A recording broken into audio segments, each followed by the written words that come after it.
Christian Silt is back in the Pole Position studio with us today. Christian, welcome back to Pole Position. Good to see you. Now, we've spoken a couple of times throughout the 2014 season. I can't really believe we're at the end of the season. Yeah. We obviously now have our champion, our double world champion, Lewis Hamilton. So that is no longer an unknown.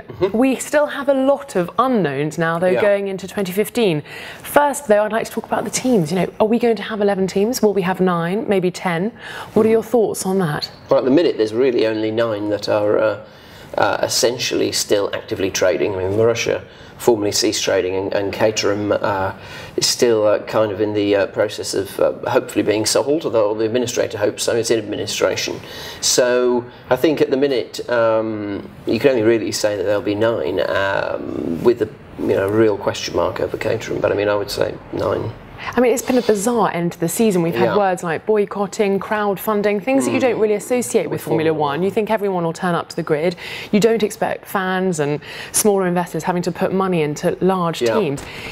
How has this happened to Formula One in 2014? It's not particularly very good PR in many respects for the sport, and I think Bernie Ecclestone said that himself, that he wasn't keen on teams going around, as he put it, with begging bowls. I think at first people thought that that was probably just a typically controversial statement from Bernie, but then you take a look at some of the sponsors that Caterham had in the last race, which was like local pubs and the actual fans had their logos on the car.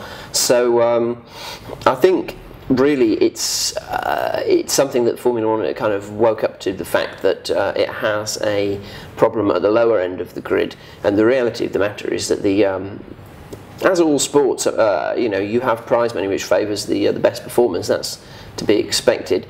The difference in Formula One, particularly compared to, say, American sports, is that they have in America a system which is known as the draft, where basically the top teams have to it's essentially balanced. So you have the top teams picking players at in terms of players at the lower end of the spectrum, so it essentially evens out the balance. In Formula One, the top teams get the most prize money, and it stays that way. So really you're talking about, if you're a small team, breaking out of the cycle of poverty is difficult. How important do you think it was for Caterham to do that crowdfunding? Should they have just given up on 2014 and maybe tried to pull something together for 2015? Why did they do that, do you think? Well, I mean, the reason they did the crowdfunding is to keep themselves in the race, not in terms of the title race, in terms of the championship. That was long gone, I think. In terms of keeping themselves in the race, in terms of potentially finding a new investor.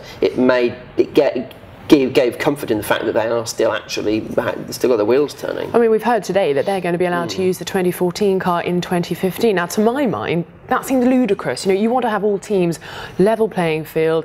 Is it really worth it just to have more teams on the grid to allow them to use a car of years gone by? Yeah, I mean, again, I think what it does is it gives, or it should give, a potential investor some comfort that they can keep their cost base to a minimum, because I mean the 2014 car is a known entity, whereas what it will cost to develop a new car for 2015 is very much unknown. If they were able to sell it, time will tell whether they end up deciding to reverse that decision and develop a 2015 car. Now, you mentioned the discrepancies between the better teams, the more successful teams who have more money, and the lower end of the grid with the less amounts of money in their pot, so to speak. Do you think that Bernie Ecclestone, was right to say it was his fault in a way because of the inequality of distribution of the revenue that Formula One has? Do you think there should be a sort of evenly split amount given out to all the teams? Do you think that's possible in Formula One? No, I mean, it would defeat the object of prize money, where you've got to reward the better performing team. So I mean, I think it's always going to be uneven. The question is whether it should be as skewed as it is at the minute to the top performers. But I mean, we've got some teams who are paid just to turn up, the likes of Ferrari. Yeah. I mean, Ferrari is on at least 100 million a year guaranteed before they even begin a single race, whereas, the bottom end of the grid, that's virtually what, if not maybe even slightly more than what Caterham's entire revenue was. And also it's worrying, those teams in the middle, the Force Indias, the Saubers, the Lotuses, who almost keep the Formula One going because of that. They can sometimes have a good race and challenge the front runners. It's actually more worrying maybe for them. The lower end perhaps is a given that they might be struggling, but it's worrying to hear the likes of Malia and stuff coming forward saying that they're struggling. I think the strategy really from Bernie's side has been the reason that what you could call the big four, which is McLaren, Red Bull, Ferrari, Mercedes, the reason that they are rewarded, and particularly the top three if you exclude Mercedes, the reason they're rewarded is if you take a look at the teams, the majority of the remaining teams, they've changed their name at least once in the past 5-10 years or in that region. In other words, the fact, and if you look particularly going back to Caterham, Caterham, Lotus, that had the same name at a certain time and essentially were changing name left, right and centre. At that time when those kind of moves are going on, it didn't diminish the interest in Formula One. If Ferrari changed its name, it might.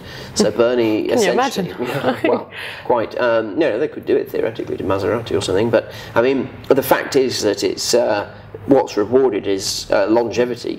Ferrari gets its 100 million reward largely because it's what's known as the longest standing team. It's the only team that's been in continuously since the beginning. So now, apart from blaming himself, Bernie Ecclestone's also been quite vocal about social media and the younger generations. Obviously, something that is quite close to our hearts here at Pole Position, being a massive social media digital broadcasting platform. Do you think he's being a little savvy, perhaps? People say he's senile. I don't think that's true. I think he's maybe being savvy to depreciate Formula One. Do you think that might be relevant?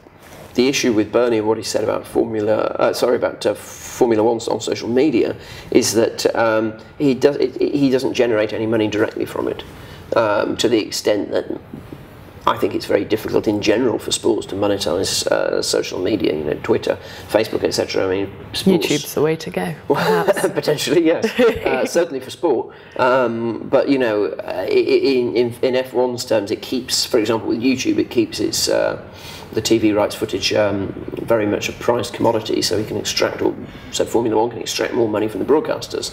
So YouTube is not really the way, the model that it's taken, and Facebook and Twitter, I think it's even harder. So I think really Bernie's comments were driven by the fact that it's not something that can be a significant revenue stream for Formula One.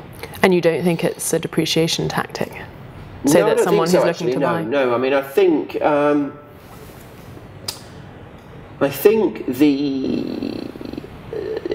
the idea of it has to be Bernie would have to be very careful if he was to play that kind of a tactic regardless, because he's employed by CVC and essentially CVC is the owner, so he would be essentially acting against his owner's best interests. But so I don't think he would necessarily do that. Now you could say, well, maybe that was something that he they could do in a surreptitious manner, but it's not very surreptitious. It could, if there was a suspicion he was doing that, it could raise CVC's suspicions, just the very fact that he said it. So no, I don't think it's that.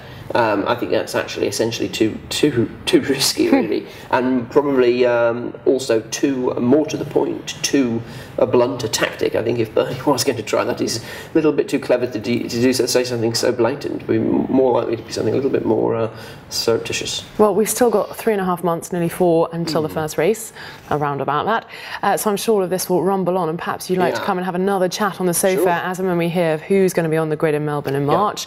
It'll be interesting to see if your prediction's right. Will it be 9? Will it be 10? Maybe even 11? What do you think? Why not comment below? Christian, thank you very much for coming and joining us. Comment below and tell us what you think, and we'll be back probably early next year with more business on F1. Thank you. No problem. Sorry guys, can't come in here right now.